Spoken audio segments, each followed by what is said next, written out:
is Captain Yuri Tabak. Not to confuse me with an Army or the Air Force captains. I used to be a real captain in the Navy. So I must say that I have to join my mentor and my dear friend General Gershon by stating that I'm not a scholar, I'm not even an intellectual.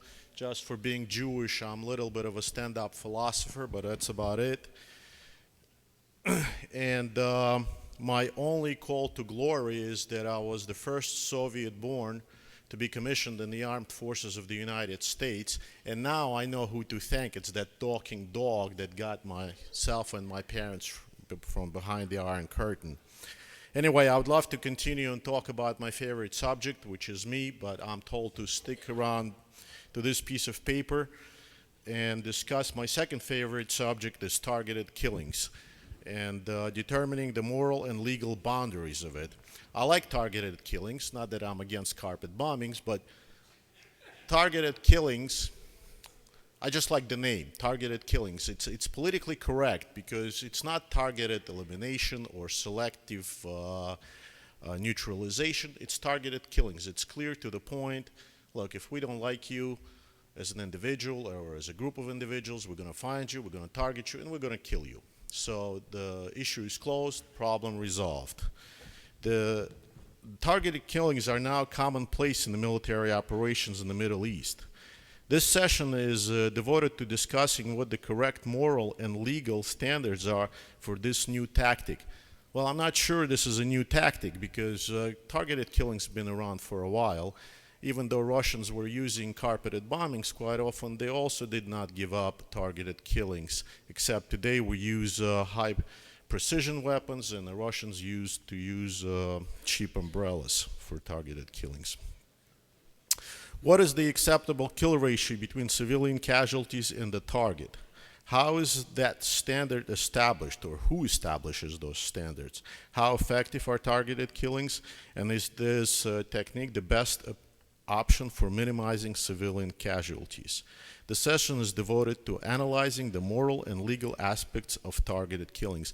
I also want to add from myself, I think we also should maybe think about the cost and the effect, because when General Beer was talking, I realized that when a soldier fires this high precision weapon for a target kill, that weapon costs probably what this soldier makes in a year or 2 years, the cost of just that one missile. And the guy he's pointing or trying to kill with that weapon probably makes that much in his lifetime, or maybe his entire family lifetime. And then I've learned from General Beer that, Israelis use 2 of those weapons. One is a warning shot. So I'm not sure if it's cost effective. Anyway, we have 2 distinguished people today who will present. One is Professor Moshe Halbertal. Did I pronounce that right? And he is a professor at New York University Law School and a professor of Jewish thought and philosophy at the Hebrew University. Go figure, there's a Jewish thought and philosophy at the Hebrew University. He is a member of the Israeli National Academy of Science and the Humanities.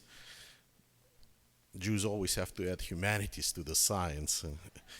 He received his PhD from the Hebrew University in 1989, and from 1988 to 1992, he was a fellow at the Society of Fellows at Harvard University. Professor Halbertal served as a visiting professor at Harvard Law and the University of Pennsylvania Law Schools. He's the author of numerous books here, and I'm not going to recite all of them here because half of the titles I can't even pronounce. But clearly, he's a very smart guy just from the titles of the books that he has written. Professor Halbert is the recipient of the Bruno Award of the Rothschild Foundation and the Goran Goldstein Award for the best book in Jewish thought in the years of 1997 to 2000. I really appreciate that, Professor, because I think this book is about me. I had a Jewish thought in between years 97 and 2000. And then second speaker is definitely an honor for me to present as somebody who's been there, who has done some of those things, it is an honor and I'm flabbergasted to present this guy. He's a Colonel Richard Kemp. He commanded British troops in some of the world's hottest spots, such as Iraq, Balkans, Northern Ireland. In 2003, he commanded all of the British contingency in Afghanistan. Most of his life he has spent combating terrorism and insurgency. He was wounded in Northern Ireland by the IRA terrorists, and he formed a joint US-UK counter-terrorist unit that captured Al-Qaeda-linked extremists in Afghanistan. Al-Qaeda-linked extremists. I'm an extremist. Al-Qaeda are terrorists. And was decorated for bravery during Balkans War. He has worked frequently during his career with the U.S. Army, U.S. Marine Corps, and the CIA. He served as a chairman of the European Union and NATO Intelligence Support Group. Is there such thing as a colonel as a European Union and NATO intelligence? Well, I guess there is. Member of the joint US-UK International Society Strategy Group and the special advisor on counterterrorism to the House of Commons Home Affairs Select Committee. He's a frequent commentator on security, defense, and intelligence in the international media and author of The Attack State Red, best-selling account of combat in Afghanistan. Now, this is a true hero in a sense of a hero, a military hero who is sitting in front of us. But those of us who've been out there and are trained to be heroes, we are not, Colonel, I'm a Jewish, so I will, with your permission, I will speak for you, or without your permission, but I will speak of you as us, you and I, okay? So we're trained to do this, and a lot of times we're not afraid to be heroes. It is not scary for us when somebody's pointing a gun or shooting at us. The adrenaline goes on, but he's a true hero in the sense that he did not face the enemy on a battlefield. He also faced a true enemy that we all, as soldiers, as warriors, fear. And this is politicians, diplomats, lawyers, people who will judge us.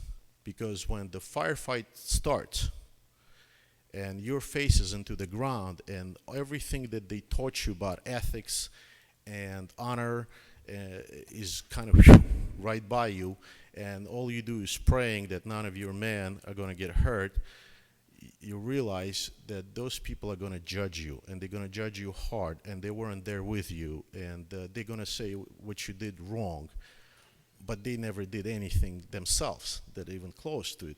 So this is the enemy we always face. Well, Colonel Kemp was not afraid of that enemy, and he faced that enemy and the ultimate enemy of United Nations.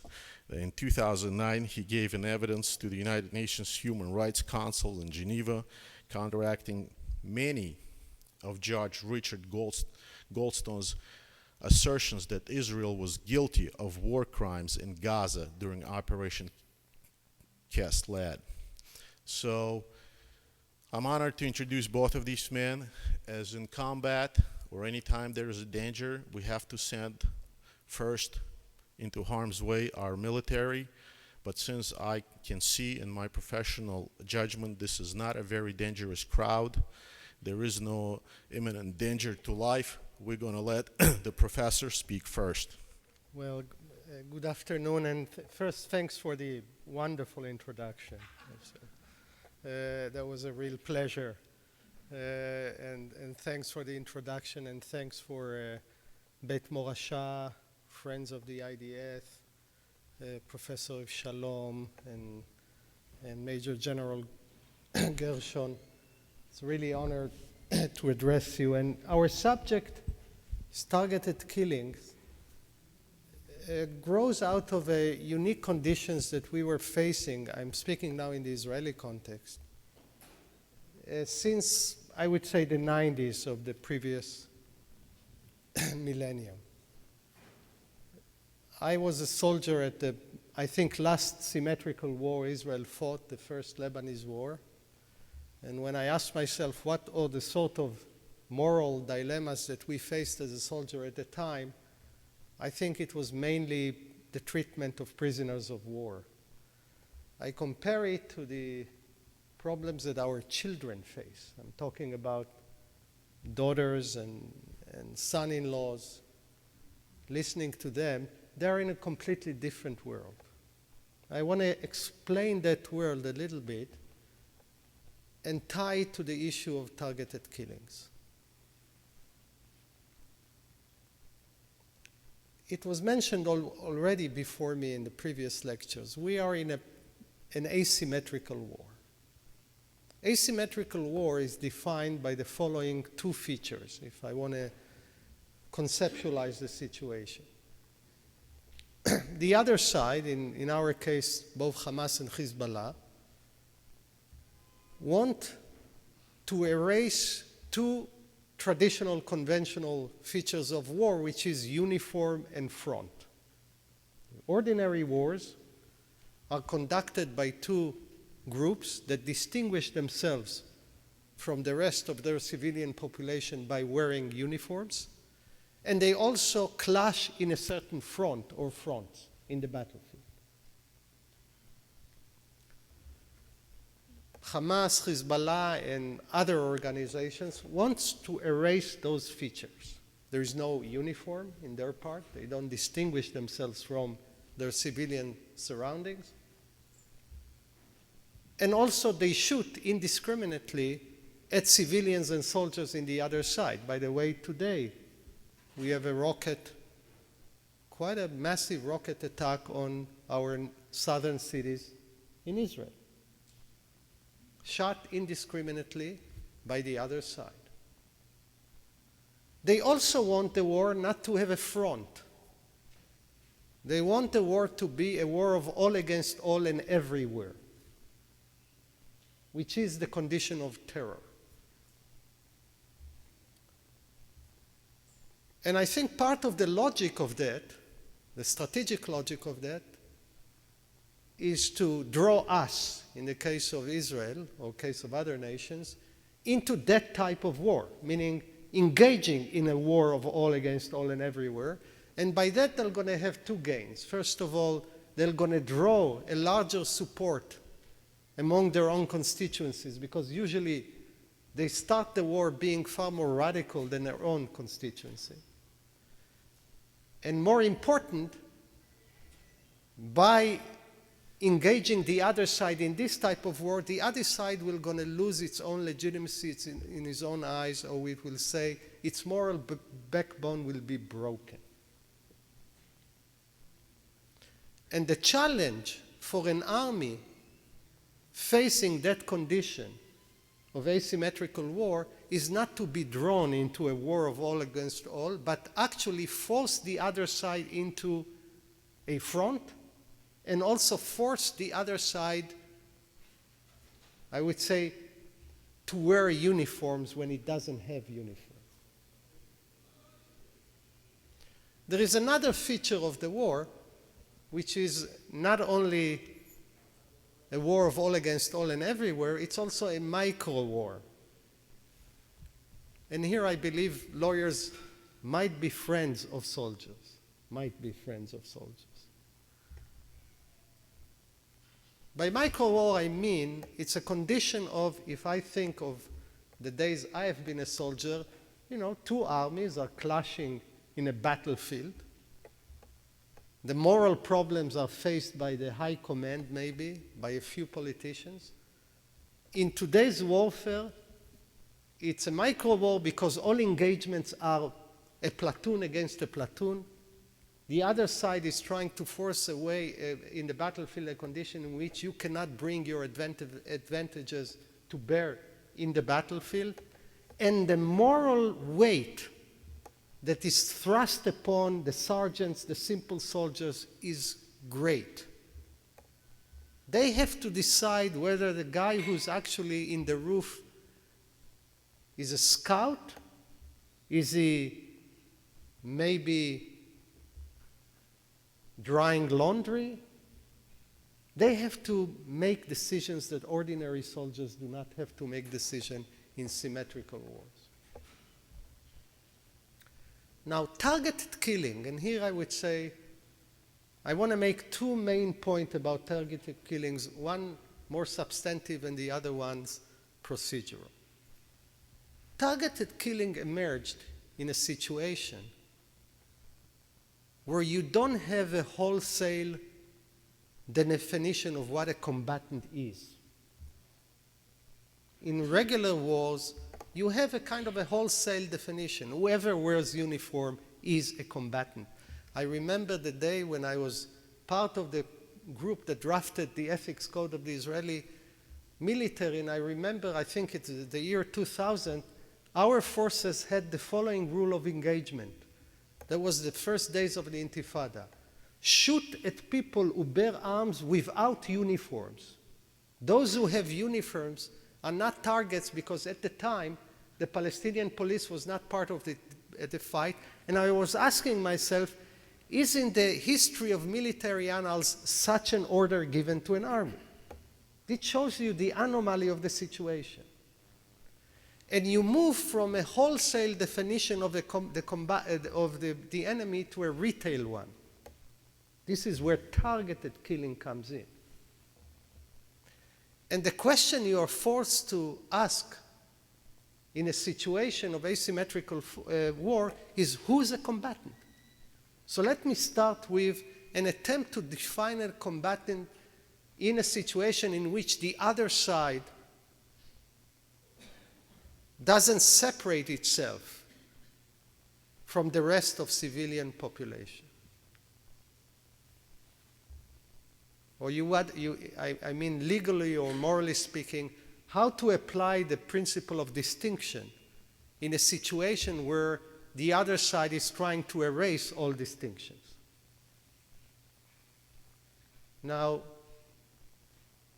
the heart of morality in warfare is that you don't want your soldiers to intentionally target non-combatants.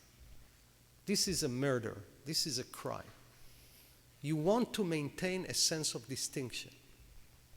And you ask yourself, how you define a combatant given this situation? And here is my substantive contribution to the discussion of targeted killings. What is the definition of combatant? And before you begin to defend targeted killings, which I want to defend, it has to be, you have to have a clear idea of who's a legitimate target. And a legitimate target, I want to give a technical definition that then I'm going to spell out. A legitimate target is a person that through his intentional actions has made himself part of the causal chain producing the threat against you. I mean the causal chain of terror. It includes the planner, the one who produces the bomb, the one who recruits the terrorists, the one who drives the terrorists, the terrorist himself, etc. There is a food chain of terror. And the role of the army in such a situation, in connection to targeted killing, is to identify and isolate that chain from its environment and to destroy it. But it's important to stress that a legitimate target is a target that made himself, through his intentional actions, part of the operational chain that is producing the threat.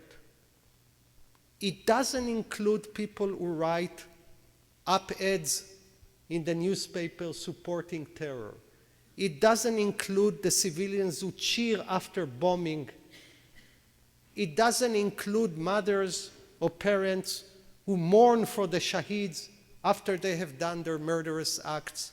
It includes people who have made themselves part of this operational chain. It doesn't include people who write pro-jihadist essays on the internet.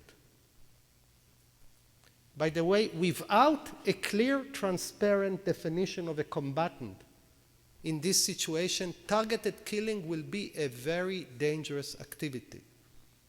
Because before you target, you have to ask yourself who's a legitimate target of war. Again, like every definition, there will be border cases that we're going to have an argument for, and it's a good argument. You're going to ask yourself, is the financer part of the chain? It's a fair argument. Is the preacher in the mosque part of the chain? Well, if I recall, when Israel killed Sheikh Yassin in a targeted killing, if I have the information right, maybe Yishai Ber and others will correct me who know the stuff better than myself.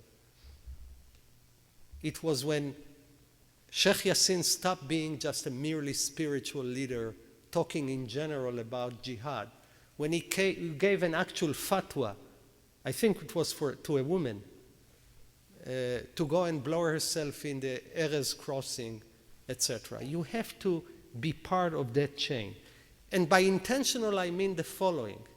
If you're a driver who drives a terrorist without knowing that you're driving a terrorist, you are not targetable as such.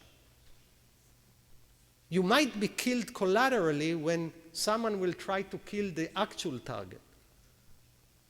It's your intentional actions that make you part of that chain. So the first substantive claim I want to make is, which I think is crucial in asymmetrical war, where the whole idea of a combatant, where the whole presence of an actual enemy is not apparent, you have to force that definition on the other side. If not, you're going to find yourself engaging in rather brutal acts of killings that have no justification. I want to say another important thing. I think this is the practice of Tzahal.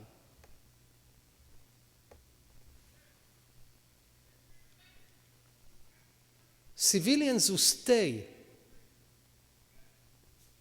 in the battlefield,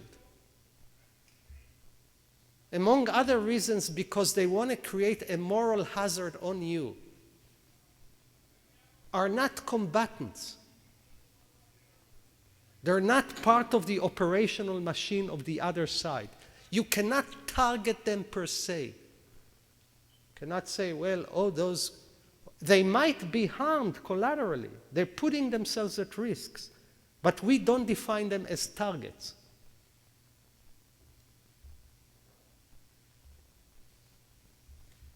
So first thing is defining who's a target, and by the way, having a strict, clear definition of that. As I said, without maintaining a clear and transparent definition of a legitimate target in such conditions, the very heart of military ethics breaks. The second thing, some procedural points. I think the Israeli, by the way, the Israeli Supreme Court ruling on targeted killing was an enlightened, very interesting ruling.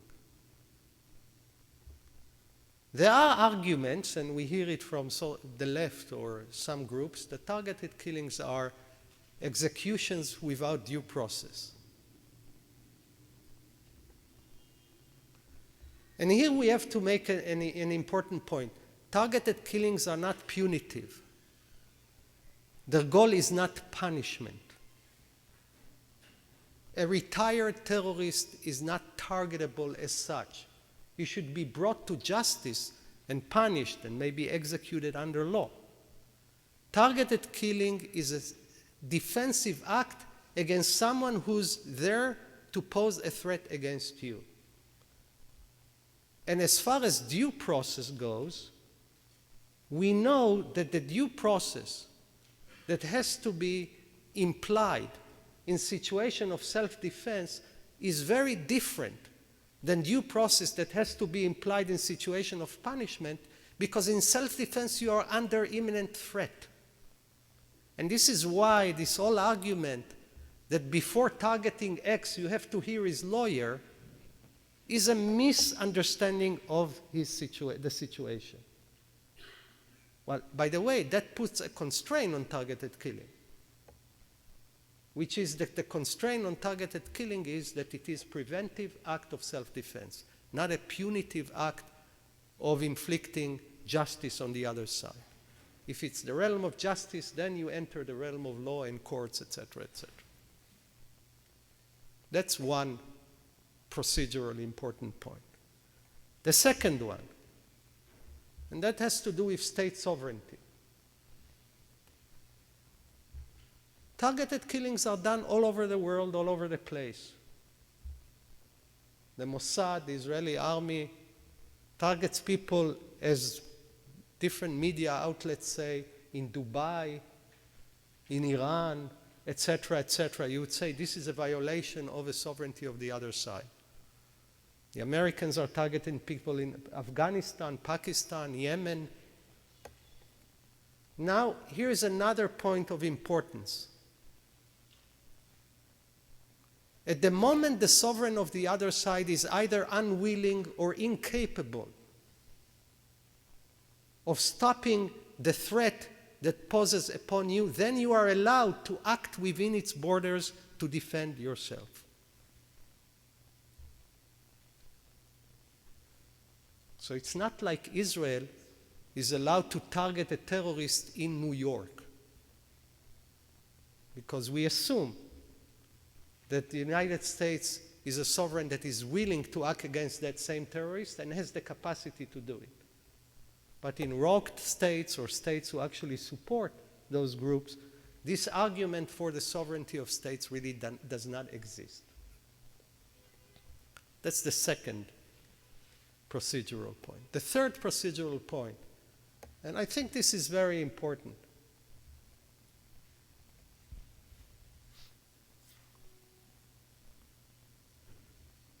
You have to have a transparent procedure of who decides who's a target.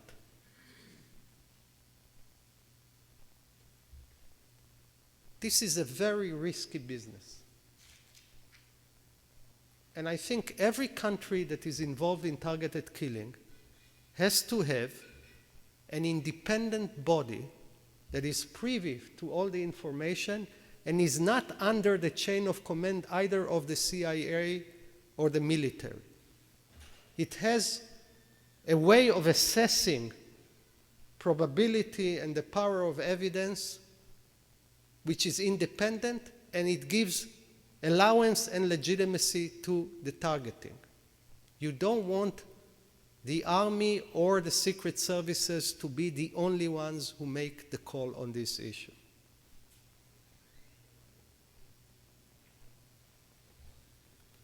I want to say just a few last words about issues that are involved. I don't think I have much to add to what previous speakers talked about that, but I think it's important to mention, and I want to mention at least some of the Israeli practice on this issue. Many times, and this is the nature of the asymmetrical war, many times when there is a legitimate target out there, you know that there is an expected collateral death of innocent people.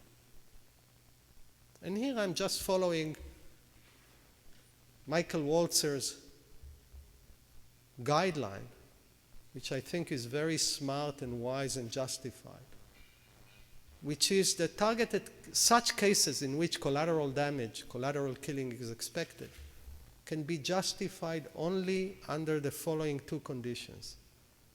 First, that you have done all the effort to minimize the collateral killing. You don't have to give up the mission, but you have to make the effort using the proper ammunition, even when it's not economically efficient. deciding on the proper timing of the attack to minimize collateral death, issuing warning, as well as taking calculated risks, I'm saying calculated with care, to your own forces in order to minimize collateral death of civilians. And my experience with this issue is when you tell soldiers and you tell commanders, don't take any risks, basically you recommend them not to think. It's like telling an investigator that he can use any means to draw out information. He can beat the other guy. That means stupidity. And there is a usually deep connection between incompetence and brutality. There is a deep connection. Necessity is the mother of invention. It's a good thing to force some limits on operational forces. Tell them, you have to assume some risks, and then they'll come up with something interesting.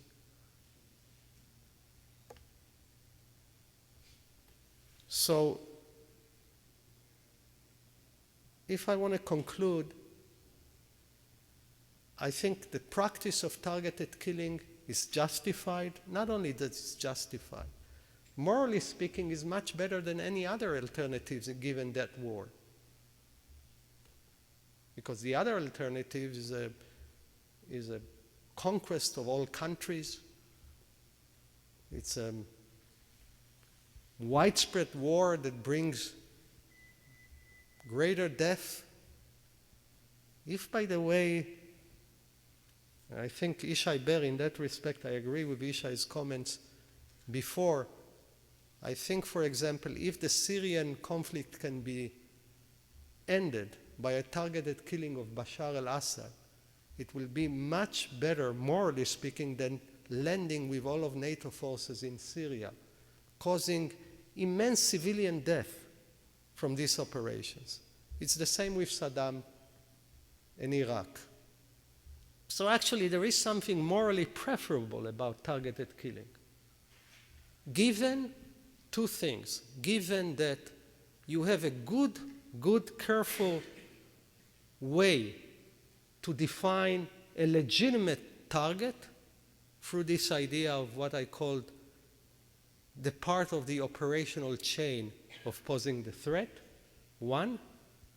And second, that you have in place very transparent, good procedures that will make sure that the target actually is a real target, legitimate target. So thank you for letting me share my thoughts on targeted killing, and I'm looking forward to General Kemp's remarks. Thanks.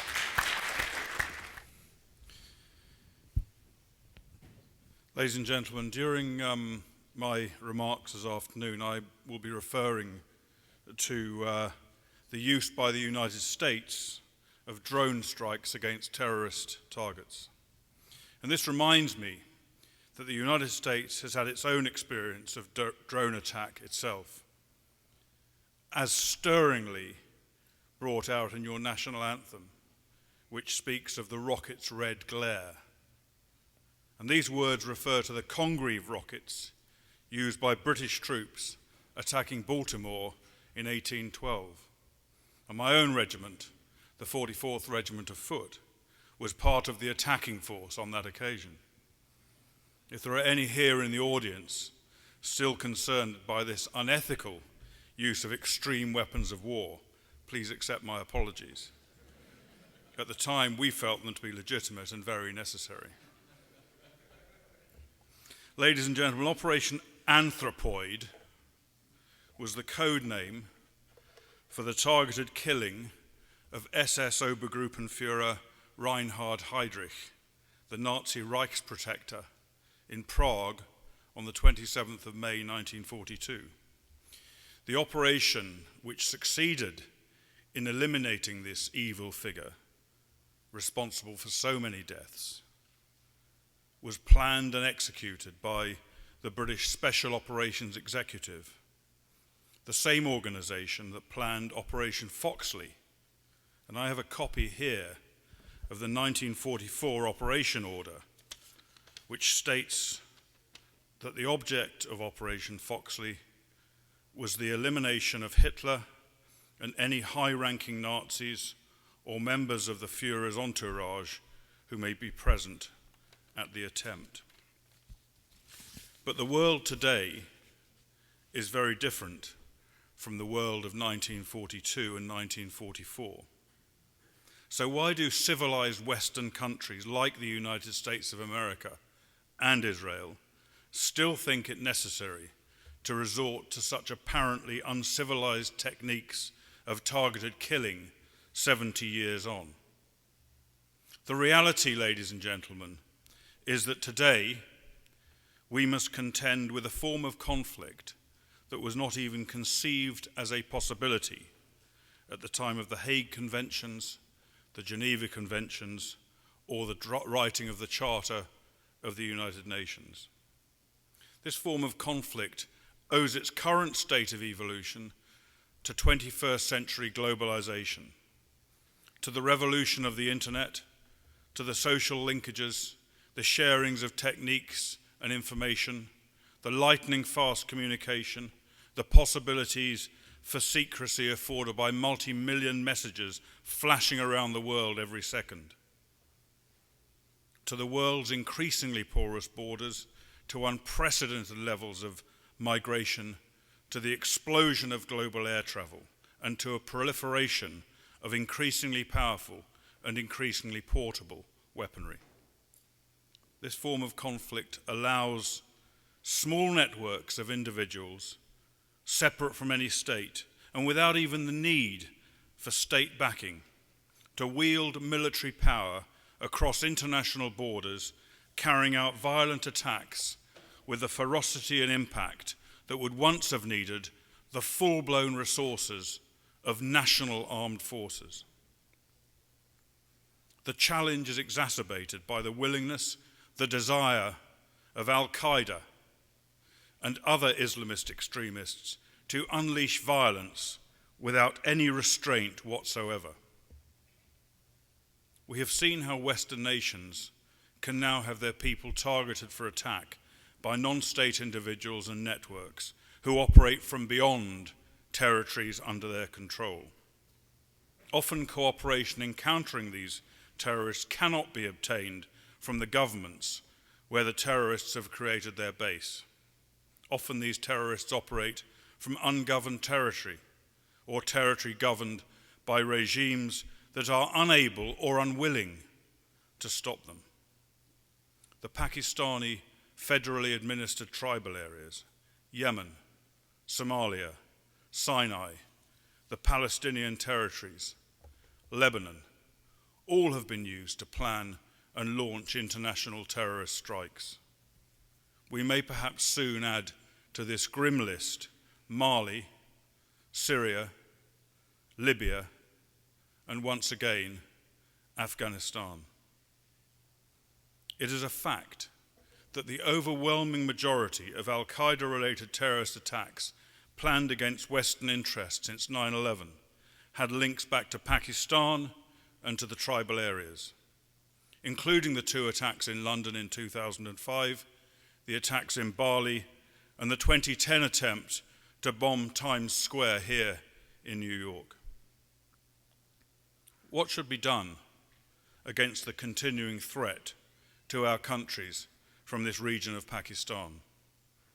Of course, the preferred option would be to provide evidence to the Pakistani authorities and ask them to deal with the problem. But the reality is that in many cases, either no action would be taken because the Pakistani government is unwilling or unable to do so, or the suspects themselves might well be tipped off. In such circumstances, conventional police action or full-scale military intervention are clearly not options. Other than the most exceptional cases, such as the operation against Osama bin Laden, a special forces mission on the ground is rarely practicable. Similar considerations, of course, apply in Israel's struggle against terrorists who plan and launch attacks on its citizens from territories outside direct Israeli control. and Turkey frequently launches cross-border airstrikes against Kurdish PKK extremists based in northern Iraq. What about defensive options?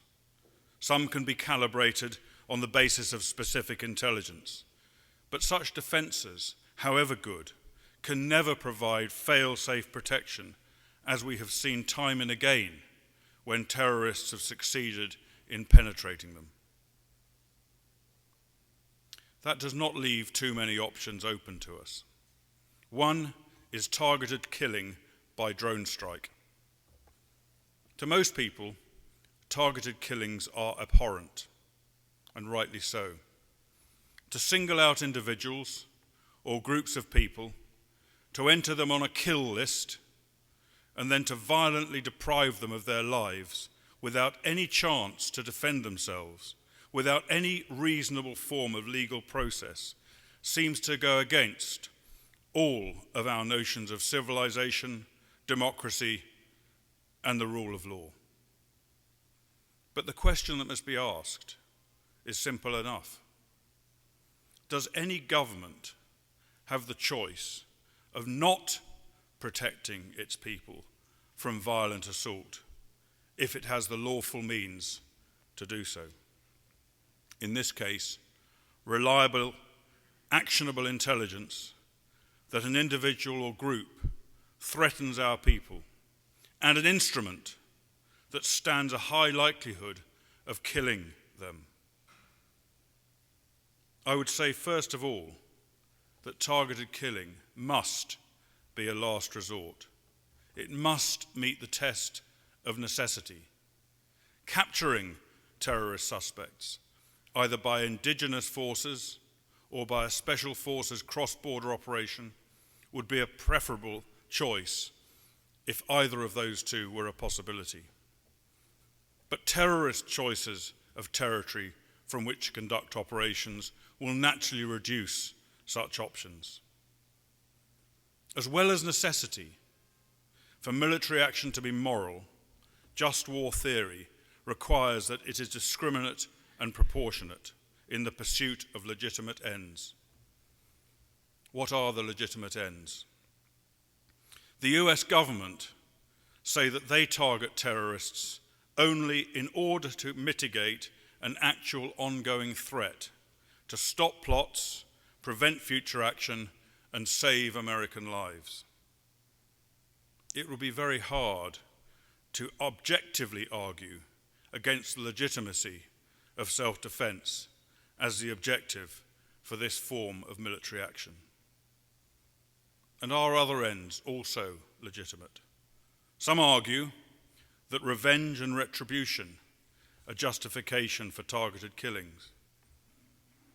The Israeli Defense Forces Judge Advocate General made a decision in 2002 that targeted killings were allowed, but not those carried out for the purposes of vengeance. And similarly, the American government say that they do not engage in lethal action to punish terrorists for past crimes. Targeted killing for the purpose of vengeance or retribution amounts to execution without trial, which is not permissible under any democratic, civilized dispensation and cannot be defended as a legitimate measure in war. Deterrence, however, is more closely linked to self-defense, but it is still hard to see a moral justification for targeted killing as a purely deterrent measure. However, deterrence might well be a beneficial byproduct of targeted killing in self-defense, as a pattern of successful operations could also deter others by engaging or considering engaging in terrorism. By definition, targeted killing can meet the just war principle of discrimination or distinction. It can target only combatants, although most techniques will carry the risk of collateral damage. This is especially true when targeting terrorists that deliberately shelter behind the human shields of the civilian population. While they do not permit that deliberate targeting of civilians, the laws of war do not exclude operations where incidental death of non-combatants is a possibility, providing that such death is proportionate. An attack cannot be launched on a military objective in the knowledge that the incidental civilian injuries would clearly be excessive in relation to the anticipated military advantage. In this respect, a similar balance of judgments must be made by commanders conducting targeted killings as they must make for more conventional operations of war. The principle of discrimination can also be jeopardized by inaccurate intelligence. Targeted killing depends above all on accurate and reliable intelligence. The limitations of intelligence, especially human intelligence, which at one and the same time can be the most timely and actionable form of intelligence as well as the least reliable, can lead to the wrong person or the wrong group being targeted for attack. To meet the demands of discrimination, intelligence, where possible, needs to be verified, preferably by separate sources, subjected to rigorous and objective assessment and to constant update and review. I mentioned proportionality earlier. Targeted killing can also meet broader tests of proportionality, perhaps more so than most other forms of military action. Depending on the means of attack, targeted killing can be surgical in nature, employing only enough force to achieve the objective. It can reduce the potential for collateral killing in a way that often cannot be achieved by the blunter instruments of war. Targeted killing, if used in self-defense, is also directly proportionate in that it targets only those terrorists who themselves intend to kill, equivalent to involvement of combatants in armed conflict. Just war theory, though normally in terms of jus ad bellum, also demands a probability of success. It is forbidden to use arms in a futile cause or where disproportionate measures are required in order to achieve success. Obviously, in respect of the right to go to war in the first place, that test must depend on the precise circumstances rather than the more general context that I'm discussing today. It is, however, also relevant as a measure of the ethics of targeted killing in an ongoing conflict. In relation to US drone strikes in Pakistan, it is the opinion of many analysts, including those who oppose targeted killing, that this campaign has succeeded in devastating the al-Qaeda networks there. The Director General of MI5, Britain's domestic security service, who I know personally and suspect would be naturally predisposed against targeted killings, recently asserted that US drone strikes had done so much damage to al-Qaeda that it had been unable to successfully pull off terrorist attacks on the streets of the United Kingdom. It is always difficult to measure such success simply by whether attacks occur or do not, because in this type of warfare there are many hidden factors that we cannot and never will fully understand. Another indicator, however, comes from a meeting between the Israeli Prime Minister and 3 Palestinian Authority leaders in 2002. Top of their list of negotiating priorities was reportedly an end to targeted killings. It can be argued, perhaps counterintuitively, that targeted killings are at the more moral end of the conflict, as they can be so precise and so discriminating compared to the shock and awe of modern conventional combat, which can lead to so much collateral death, destruction, and suffering. But like any instrument of war, targeted killings also carry many risks. I've already mentioned the risks of mistaken targeting and inaccurate intelligence. To these can be added human and technical error in execution of operation, both of which can cause unintended death, as they can in any military operation. A further hazard is infringement of national sovereignty, especially in cases where a government is unable rather than unwilling to act against terrorists. It remains important that democratic Western states continue to respect the sovereignty of other countries. Therefore, no stone should be left unturned in diplomatic efforts to gain consent for operations by a sovereign government. A further serious concern was recognized by President Obama's counterterrorism advisor in a speech in April this year. He was referring specifically to drone strikes, but the same concern applies more widely to targeted killing, whatever instrument is used.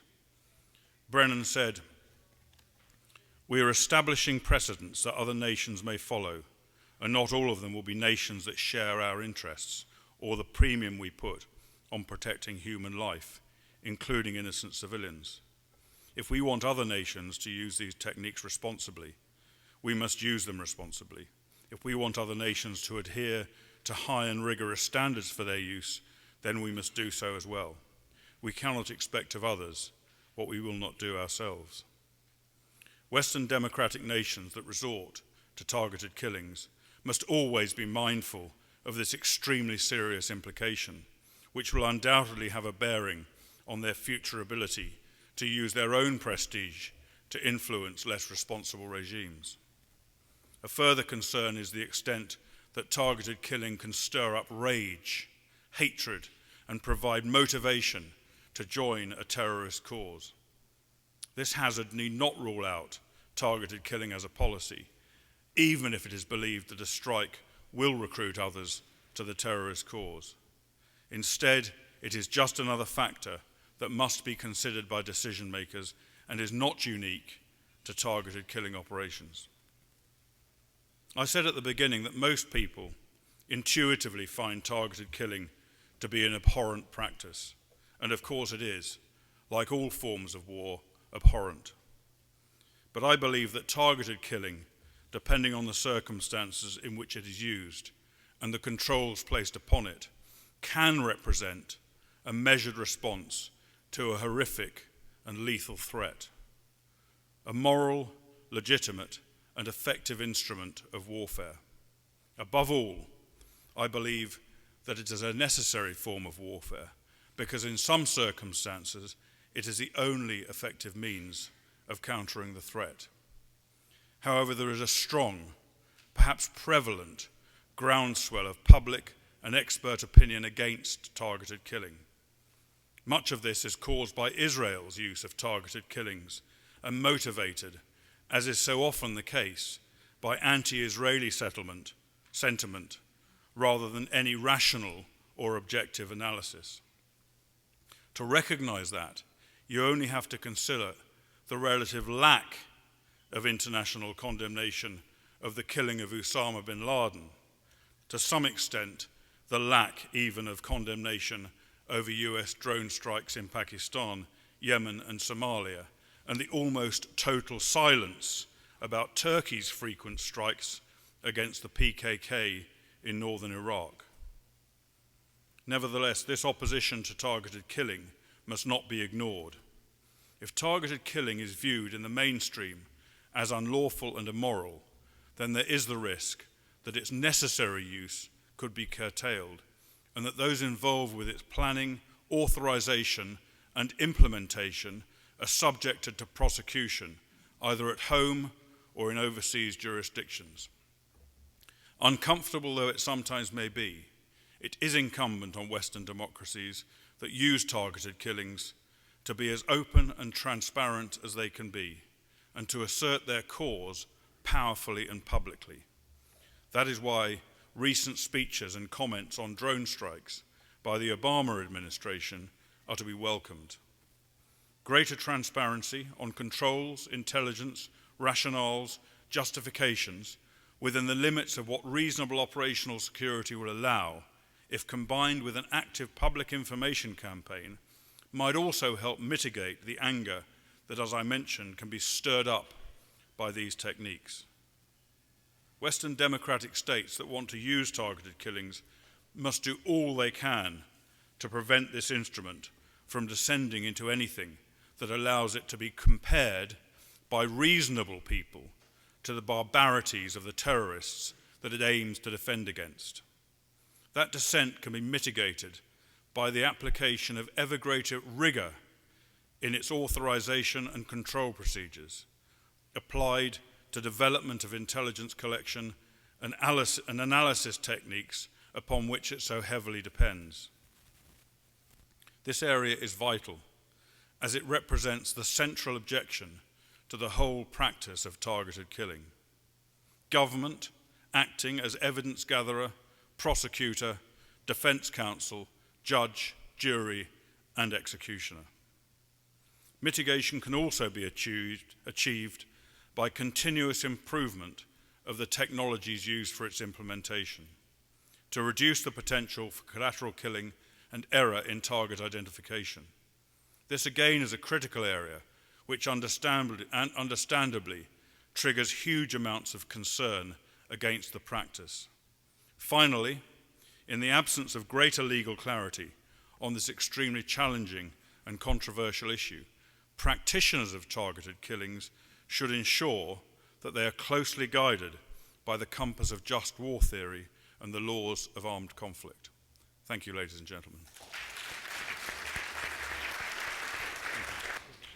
Thank you, gentlemen. I think we can unanimously conclude that targeted killings is our friend, and it's a good thing. And most of my career I have dedicated to the anti-terrorism and arms control regarding the arms of mass destruction.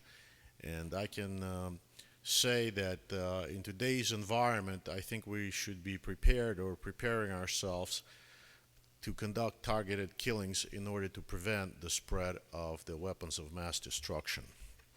We can elaborate on that forever. So, as I thought, this subject is very clear and cut, and you aim and shoot, so there should be no questions from the audience, and we can just go on to get some food. Are there any questions? Yes, please. My question is about the issue of justice. And perhaps parenthetically also the issue of deterrence. There are, one can imagine cases, for instance, Nazi workers who are receiving safe haven in countries in which it's not possible to send a squad in to snatch them up. And on the other hand, to allow them to be there is a very serious problem. In the years after the Munich massacre, the state of Israel launched efforts to, we basically said those people who did this we're going to deal with it. Now, we could argue that that was deterrent. We could maybe argue that these people would continue, they would be available for other attacks. But in all likelihood, for the Palestinians who were involved in the attacks in the Munich massacre, that's what they did, and they went on to other things. And it's conceivable that they would not have continued to be, terrorists threatening us in a human sense. So the question is, despite that, where do we place this issue of, we don't have the option of going necessarily into some countries and plunging people up and putting them on trial. Is our only alternative to say there's nothing we can do, we're sorry? Or should we think about drones or targeted killing in that context? And I'm aware of the implications and the problematics of it, but nevertheless, somehow allowing people to get away with it is also problematic in the long run. Well, I think it's a very good question and a very difficult question to deal with fully, but I don't think I'll comment on it because I already made my remark, which were that I don't believe that targeted killing should be used or can lawfully be used as a form of justice, as a form of revenge, but it can only be used, in my opinion, as an instrument of war against a real and present threat. Yeah, I think as well, if I may, that let's take the post-Munich campaign. By the way, Israel killed someone who was completely innocent, right? Ahmed Boushiki was killed in Lillehammer. This sort of mistakes in killing, which might happen, are not justified if your aim was punishment. They're just not justified. And whatever the means of verification and other things that you use in targeted killing, they would never come up to the proper means that you have to use when you punish. And sometimes, tragically, you're going to have to let some people go without punishment and pray that there is a hell up there, out of the concern that you don't have the proper means to inflict justice, and that the price of mistake in a condition which this wasn't an act of self-defense makes your actions vulnerable to being criminal themselves. And I don't know what was the Munich, the people say in the press that this was, a list that we have to revenge, and this was the case. If this was the case, then Bushiki's death by Israeli agents, who then were caught. It wasn't, by the way, a great professional activity from just those descriptions. Then would it be really tainted, seriously tainted, as an act of injustice by a state? Just to add that Russians, they do conduct that. If they have terrorists that have escaped into a third country, they go after them. Just recently, as last year, they've killed a guy that they thought, or they were convinced that was a terrorist. I see that, but I just have to make a statement that there is a difference between a naval officer and the other officers. So I would refer a question to a lady. My question has to do with the implications of the justification. Assume for a moment that all the criteria is met that both of you seem to basically agree on for targeted killing.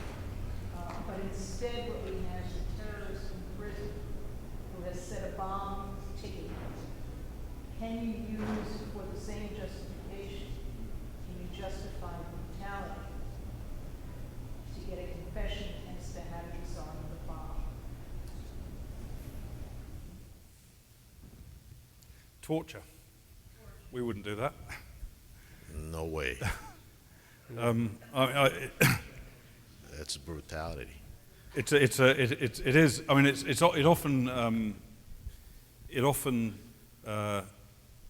I find it often quite puzzling that we can, in a way, happily, perhaps happily is the wrong word, but in a way we can condone killing, whether it's targeted killing that we've been describing today, or whether it's ordinary killing on the battlefield. We can condone that as being okay. In other words, we can completely deprive somebody of everything they've got and everything they're ever likely to have, their life. But we're unable and unwilling to condone, shall we say, roughing somebody up a bit or putting them underwater. I think that's quite a contradiction. I mean, I wouldn't personally condone torture. I haven't looked at the issue in great depth. It's not something I have ever indulged in. It's not something I've ever found necessary. But it's a difficult question. That's not an answer, but that's all I can say. I'm sure the professor has got more to add. Well, I think like the case of targeted killing, the Israeli court has said some wise things about torture by prohibiting as a policy, Again, at the moment you have an option of torture, that means that your interrogators would not come up with other means of acquiring the same information. And there's so many cases of torture where the person tortured, or the process of torture, was to find out whether he is a terrorist, especially when the practice of torture is outsourced by certain countries to other agencies and countries. So the general prohibition of torture is valid and very strong. Now, in cases where you act out of self-defense, immediate self-defense, the interrogator is allowed to do it in cases of ticking bomb, assuming, rightfully, that if he doesn't have immunity or he doesn't have protection, if it would find out that he did it not under these circumstances. And then he would be exposed by the law to be prosecuted on the account that he tortured an innocent person. So I think this is a sound and good policy. Yes, please. I'd like to add a few facts to the picture of target killing and Munich research. First, Munich. People who have knowledge about the Mossad operations at the time say that the justification of those operations rested on three different perspectives: revenge, deterrence, and redemption. So there was an ingredient of preemption. One has to recall that. But deterrence was also a byproduct of that kind of preemptive activity. And revenge was there because human beings are human beings. But there was a major ingredient of preemption. Now about target killing, I'd like to mention a few facts, just two facts. First of all, an investigation took place 2 years ago in order to see whether there had been misidentification of the target. And the result was that there were zero misidentification of the target. Sometimes the target stayed alive. Sometimes there was collateral damage. But under no circumstances, the target killing carried out by the IDF and the General Security Service, not speaking about the Mossad, and under those circumstances, there was no misidentification, which means that the verification requirement is there, we're taken care of. It's taken care of because it does not involve some low-ranking officers in those services. It requires the approval of the heads of the organizations and some ministers. So it's a really thorough scrutiny of the proposal. Finally, I'd like to add the fact that there is a special unit within the IDF of operation research. It's minimizing collateral damage is not just doing the best you can intuitively. It's a scientific project. Okay, once a targeted killing operation is approved in general, which means putting the person on the bank of targets, in the bank of targets, then there is a family of mathematicians, statisticians, computer scientists, and others who create a computational model in order to find out what is the best procedure.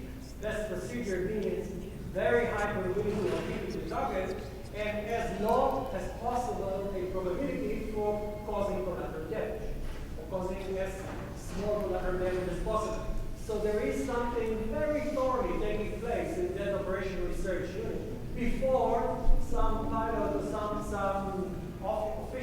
officer in a remote control pushes the button, which means that the attempts on the part of Israel to minimize collateral damage and to hit the right target are nearly perfect.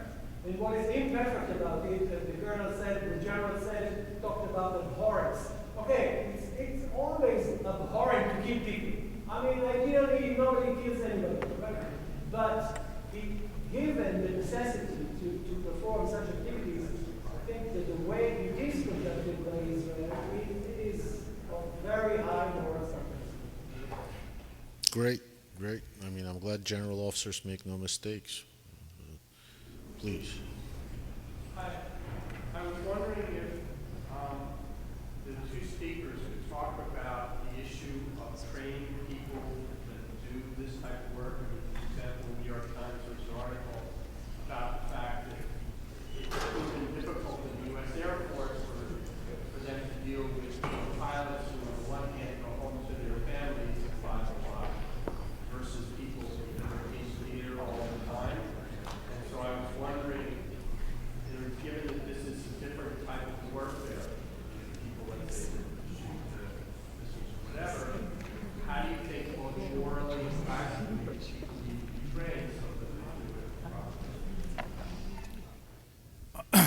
I have to say that training of drone pilots is something that's outside my personal experience, but I do understand that it puts combatants in a rather difficult position from the usual. In other words, a drone pilot sitting in somewhere near Las Vegas, I believe many of them sit,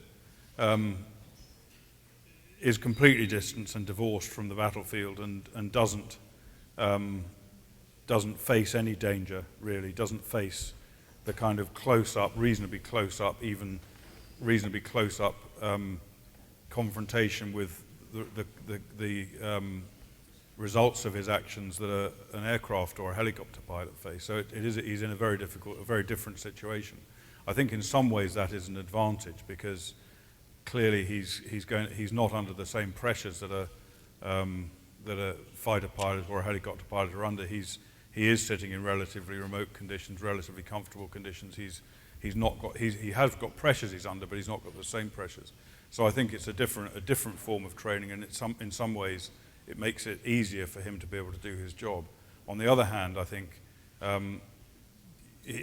living at home, living in a sort of peacetime, peaceful environment, and not being a part of the kind of environment that a combat operation normally forms, maybe you're deprived of a degree of the comradeship you have there, which keeps morale up and keeps you going. So I can see there can be a problem. I'm not going to go on any further about that. All I know is that certainly we have in Britain have Royal Air Force pilots who are trained and operate alongside American pilots in Las Vegas fighting these missions, and they are subject to specific detailed training to enable them to do that. I think also the other thing that's often forgotten about is the psychological pressures on those people, knowing that they're sitting in the desert or sitting in their office in the middle of the desert pressing buttons and people are dying at the end of it. Again, they're not doing it through choice, they're doing it because they're ordered to do it. And I think that brings psychological pressures of its own. All right, I had to... Professor? Yeah. I just want to add that my impression is sort of slightly counterintuitive to what other people say, is that the drone operators that are involved in that are actually more careful than combat or ground units that need them, because they're not under the same pressures that they are. And sometimes you listen to the radio exchanges between them, and you see that the drone operator, who has a visual, sometimes a different visual than the ground forces, actually raises objections or is far more careful in his ways of tackling the problem, not being under the same pressures that those who need him are. So distance many times doesn't create that sort of trigger-happy mentality that you might ascribe to these people. That's my experience with actually seeing or listening to these exchanges few times. So it could be counter the usual picture that is drawn about these people who sit there laughingly and trigger-happy and do whatever they want because they don't see or they're not in proximity to their actual lethal actions. It's actually reversed in the experience that I have seen. All right, so thank you very much. We have been targeted by the hotel to empty out.